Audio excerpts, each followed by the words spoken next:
সবচেয়ে বেশি ভালোবাসেন, মহব্বত করেন আমাদেরকে আমাদের রব। কে ভালোবাসে আমাদেরকে? আল্লাহ ছাড়া আসলে ভালোটা বাসেই বাকে। আমরা যে পবিত্র সম্পর্কের কথাও বললাম, এই যে স্বামী স্ত্রীর সম্পর্ক, স্বামী স্ত্রীর মধ্যে মহব্বত, পবিত্র সম্পর্ক, এটা হালাল, বৈধ। আল্লাহ পাক বৈধতা দিয়েছেন, কারণ আমাদের প্রবৃত্তির চাহিদা আছে। এই চাহিদা পূরণের জন্য আল্লাহ পাক আমাদেরকে হালালভাবে বিয়ে করতে বলেছেন। সমাজ বিয়েটাকে কঠিন করে ফেললো আর জেনাটাকে সহজ করে ফেললো। বিয়ে কঠিন হয়ে গেল, এরা এখন বিয়ে করতে পারবে না চাইলে। 21 বছর না, 20 বছর বয়স হলে সে বিয়ে করতে পারবে না। 20 বছর একটা ছেলে আগামীকাল এই তথাকথিত ভালোবাসা দিবস পালন করতে পারবে, জেনা করতে পারবে। কেউ বলার কিছু নাই, কেউ বলার নাই, কেউ দেখার নাই, চলছে মানে এভাবেই চলছে। সমুদ্রের পানিতে ভেসে গেছি আমরা।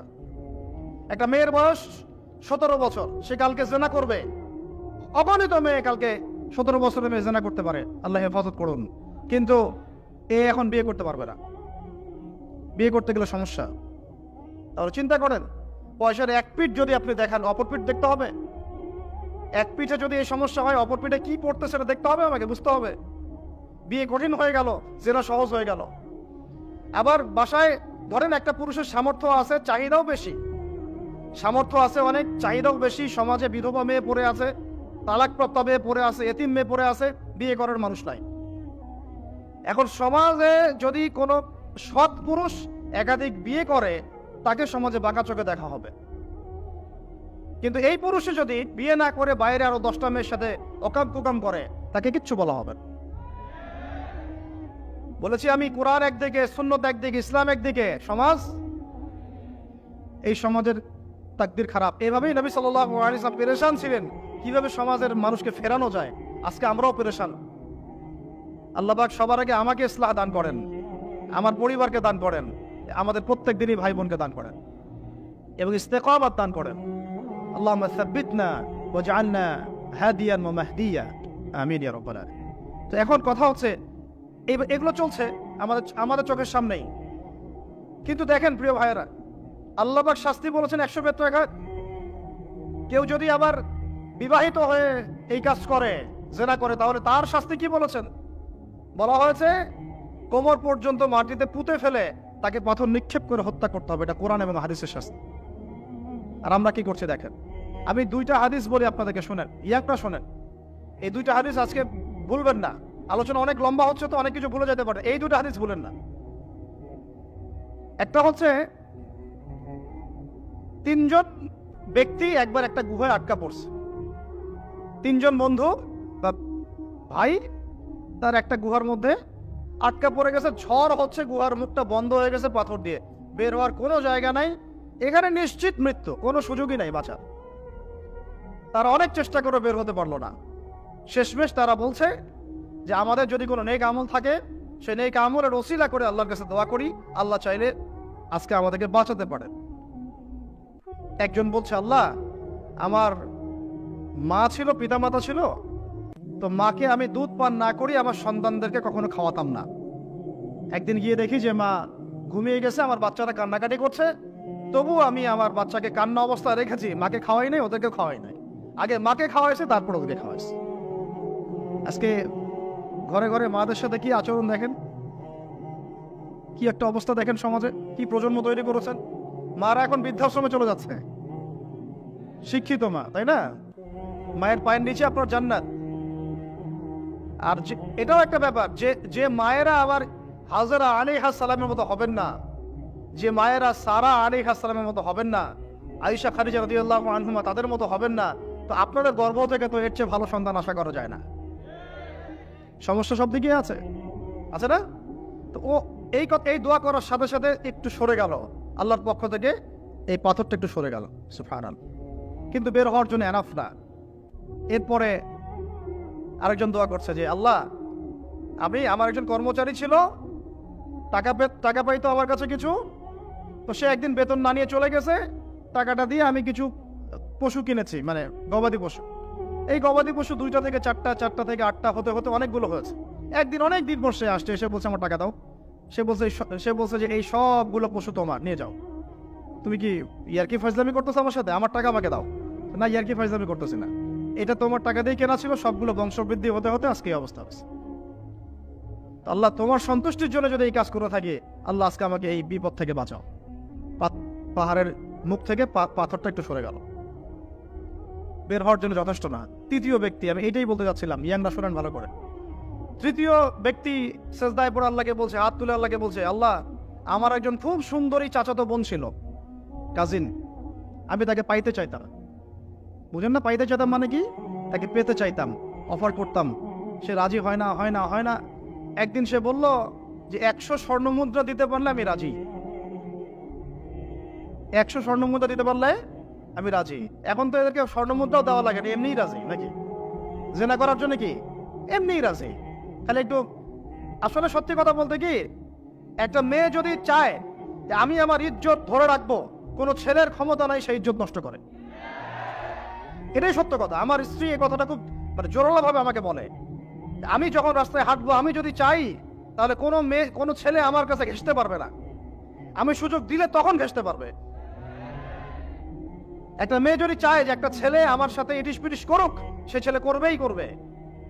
একটা মেয়ে যদি চায় যে একটা ছেলে আমার পর্যন্ত আসতে পারবে না, আমি আমার ব্যক্তিত্ব গায়রত বজায় রাখবো, আমি ডিস্টেন্স মেনটেন করবো, আমি কোনো সুযোগ দিব না, ছেলে সুযোগ পাবে না কখনো। এত সহজ না। সর্বোচ্চ তখন কি করতে পারে, ধরে 10 জন মিলে ধরে ওকে জোর করে তার সাথে কিছু করতে পারে। ওরকম কিছু করলে তো আল্লাহর গজব নেমে আসবে। ওই যে সারা আলাইহিস সালামকে তুলে নিয়ে গিয়েছিলেন একটা বাদশা, মনে নেই আপনাদের? সারা আলাইহিস সালামকে একটা বাদশা এরকম উঠাই নিয়ে আসছে। আর সারা আলাইহিস সালাম সবচেয়ে সুন্দরী মেয়েদের একজন ছিলেন পৃথিবীর ইতিহাসে, ইব্রাহিম আলাইহিস সালামের স্ত্রী। তখন তিনি হাত বাড়াচ্ছে তার দিকে ধরার জন্য। আর সারা আলাইহিস সালাম তখন বলছে, দাঁড়ান, আমাকে 2 রাকাত নামাজ পড়তে দেন।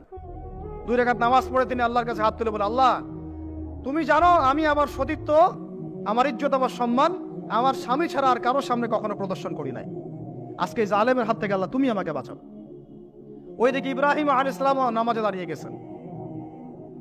ওই জালেম বাদশা যখনই হাত বাড়ায়, হাত অবশ হয়ে যায়, মাথা ঘুরে পড়ে যায়। 3বার 4বার চেষ্টা করেছে, তারপর পারে নাই। শেষে বলেছে, তোমরা আমার কাছে কাকে নিয়ে আসছো, নিয়ে যাও আমার সামনে থেকে। পরে উল্টা হাজারা আলাইহিস সালামকে হাদিয়া সহ দিয়ে পাঠাই দিচ্ছে। একটা মেয়ে চাইলে তার ইজ্জত সম্মান এভাবে রক্ষা করতে পারে। তোমরা জেনায় ছেলেরা লিপ্ত করেছে কারণ তোমরা চেয়েছো বলেই করতে পারছে। তুমি ফেতনা না ছড়াতা, তুমি বেহায়ের মতো বাইরে বের না হতা, তুমি তোমার চুল খোলা না রাখতা, তুমি তোমার পোশাক ঠিক রাখতা, তোমার কথা ঠিক রাখতা, তোমার কথার মধ্যে শক্তি রাখতা, মিষ্টি মিষ্টি প্রলোভন দিতা না, বাইকের পিছনে বসতা না, চটপটে ফুচকা খাইতা না, এখানে ওখানে আড্ডা মারতা না, কোনো ছেলে তোমার কাছে আসতে পারতো না। তোমরা এই কাজ করেছো, ছেলে আসতে পেরেছে। আপনারা তো কিছু হইলে ছেলেদেরকেই দোষ দেন। ছেলেরা তো এমনি আকর্ষিত হবেই। আমি একজন ছেলে হিসেবে বলতেছি এটা না তো বিষয়টা। একটা ছেলের ফিতরত এটা, যে তার কাছে সবচেয়ে সুন্দর মনে হবে একটা মেয়েকে। এটা একটা ছেলের ফিতরত, স্বভাব ধর্ম, এটা চুম্বকের মতো আকর্ষণ করবে। আর এর উপর যখন আপনি এটাকে ফ্রি অ্যাক্সেস করে দিবেন, লাইসেন্স করে দিবেন, বেপরদায় বের হবে, গায়ের জামা কাপড়ের ঠিক নাই, হ্যাঁ, তারপর কথাবার্তা মিষ্টি মিষ্টি প্রলোভিত টানতেছে, সিডিউস করতেছে, তখন তো একটা ছেলে মিসগাইডেড হইতেই পারে, স্বাভাবিক। ছেলেরও দোষ আছে, কিন্তু অবশ্যই এখানে মেয়েরও দোষ আছে। আমরা তো অনেক সময় ঢাকা শহরে দেখি রাত 10টা 12টা বাজতেছে, আমরা মাহফিল করে যাচ্ছি, কোনোদিন বাসায় ফিরতে 1টা 2টা 3টাও বাজে। রাত 3টার সময় ছেলে মেয়ে বাইকে করে ঘুরতেছে ঢাকা শহর। ওই মেয়েটার কি বাসায় বাবা নাই, ভাই নাই, কোনো স্বামী বা কেউ নাই, মারাম কেউ নাই? তো আমরা সুযোগ দিচ্ছি বলেই তো আমাদের ঘর পর্যন্ত ঢুকতে পারছে। সবার আগে মেয়েদেরকে শক্ত হইতে হবে। আর মেয়ের বাবা যারা, আমি তো নিজেও মেয়ের বাবা, আমরা বাচ্চাদের সাথে সময় কাটাই আর ভাবি যে কি যে হবে ভবিষ্যতে আল্লাহ ভালো জানেন। কিভাবে মেয়েকে মানুষ করব, কিভাবে সতীত্ব রক্ষা করবে আমাদের মেয়েরা। যা চলতেছে অনেক মাদ্রাসার মেয়ে পর্যন্ত নষ্ট হয়ে গেছে। আপনারা জানেন না তো, আমরা জানি কথা। মাদ্রাসায় পড়ুয়া বহু মেয়ে নষ্ট হয়ে গেছে। যতদিন পর্যন্ত এদের হাতে মোবাইল ফোন ছিল না, ইজ্জত ঠিক ছিল। মোবাইল ফোনটা যখনই ঢুকেছে, ইজ্জত নষ্ট হয়ে গেছে বহু মেয়ের। আমি এরকম জানি, বলতে চাচ্ছি না।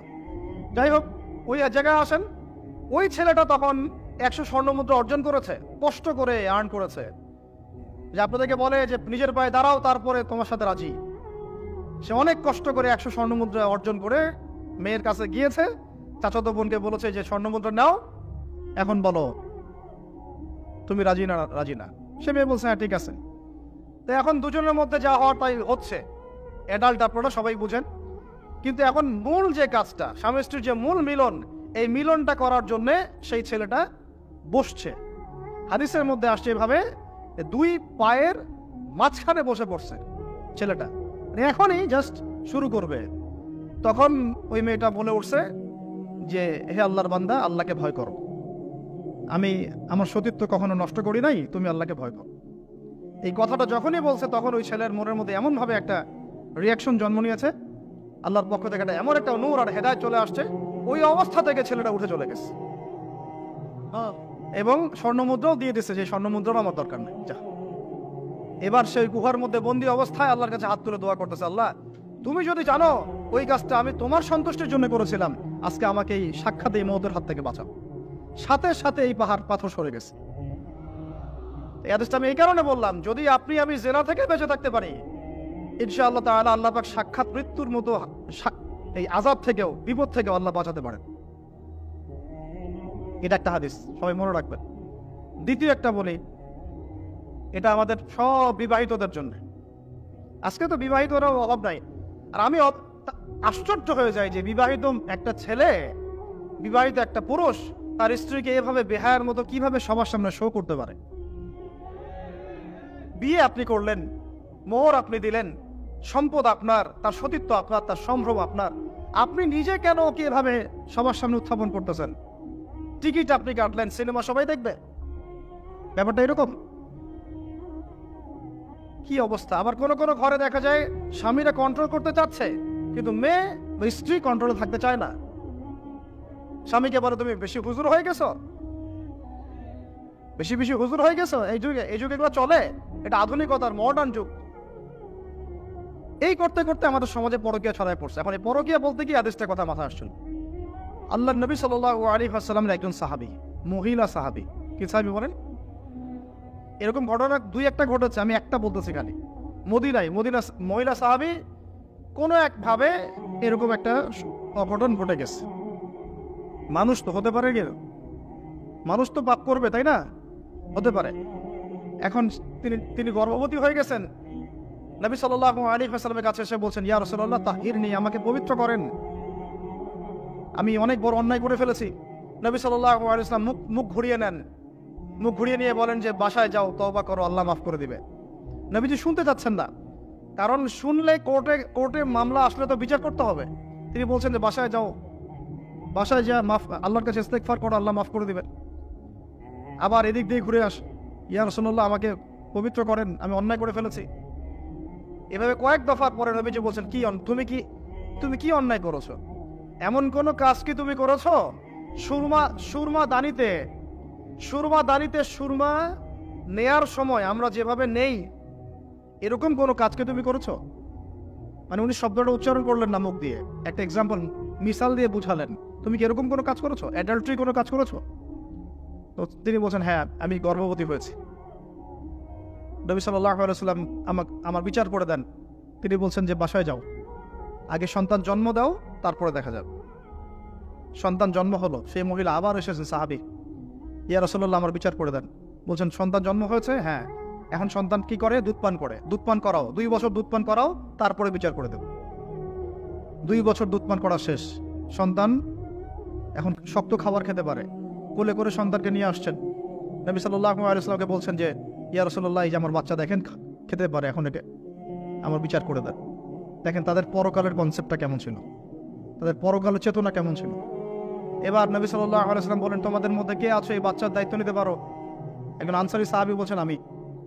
বাচ্চা তার কোলে দিলেন, দিয়ে বলেন এই তাকে নিয়ে যাও, নিয়ে গিয়ে অমুক জায়গায় নিয়ে তাকে রজম করো। কি করো? রজম মানে কি ভাই?